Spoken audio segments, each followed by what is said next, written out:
দেশের বন্যা পরিস্থিতি নিয়ে সচিবালয়ে ব্রিফ করছেন দুর্যোগ ব্যবস্থাপনা ও ত্রাণ উপদেষ্টা ফারুকী আজম। সরাসরি যাচ্ছে সেখানে। রকমের প্রতিবন্ধকতা হতো,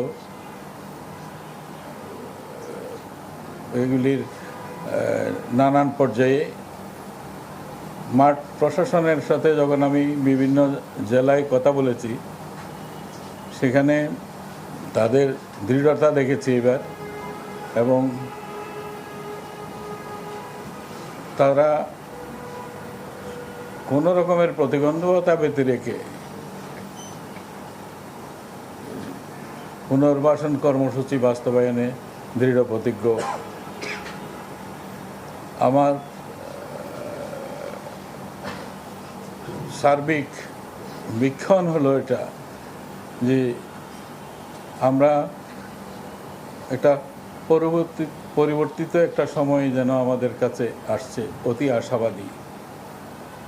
আমার মনে হয়েছে যে আমরা ক্ষুদ্র চিন্তা থেকে আমরা বড় চিন্তার দিকে আমরা যাওয়ার মতো দুঃসাহস আমাদের জেগেছে। মানুষের মনের মধ্যে প্রত্যয় আসছে। আমি একটা ছোট্ট উদাহরণ দিই।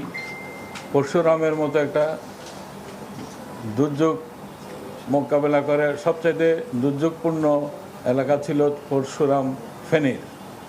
সেখানে স্বেচ্ছাসেবীরা নিজেরাই 5 কিলোমিটার রাস্তা নিজেরাই তৈরি করে দিয়েছে, সরকার যাইতে হয় নাই। মানুষের উদ্যমটাকে অনুধাবন করুন। আমি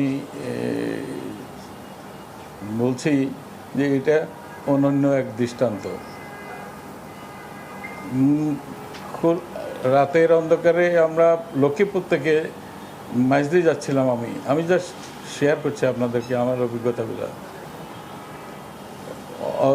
গাড়ি আমার অর্ধেক পানির নিচে, অর্ধেক চলছে।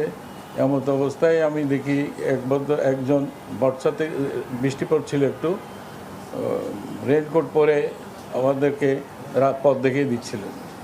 তো ওনাকে আমার কৌতূহল হলো বলেই আমি জানলার কাজ নামিয়ে জিজ্ঞেস করলাম যে আপনি কে? বলছে আমি কুয়েটের ছাত্র, খুলনা বিশ্ববিদ্যালয়, খুলনা থেকে আসছে। তো আমরা এখানে ওই যে ভাঙ্গা বিল্ডিংটা দেখছেন, এটা ছাদের উপরে আমরা আজকে 6 দিন ধরে আছি, 18 জন ছাত্রছাত্রী। এটা ভাবা যায় এমন দুর্যোগপূর্ণ এলাকায়, ঘোর গভীর অন্ধকার, ইলেকট্রিসিটি নাই, কোনো কিছুই নাই, সেখানে বন্যা ত্রাণে মানুষের ত্রাণ করবার জন্যে এই সমস্ত ছাত্ররা থাকছে এবং মানুষকে সহায়তা দিচ্ছে। এটা একটা অদ্ভুত রকমের একটা সময় যেটা আমি দেখেছি, যে আমার খুবই ভালো লেগেছে। আমার খুব মনে হয়েছে যেন বাংলাদেশের প্রাণ জেগে উঠেছে। সরাসরি ছিলাম সচিবালয়ে, সেখানে ব্রিফ করছেন দুর্যোগ ও ত্রাণ ব্যবস্থাপনার উপদেষ্টা ফারুকী আজম। এবার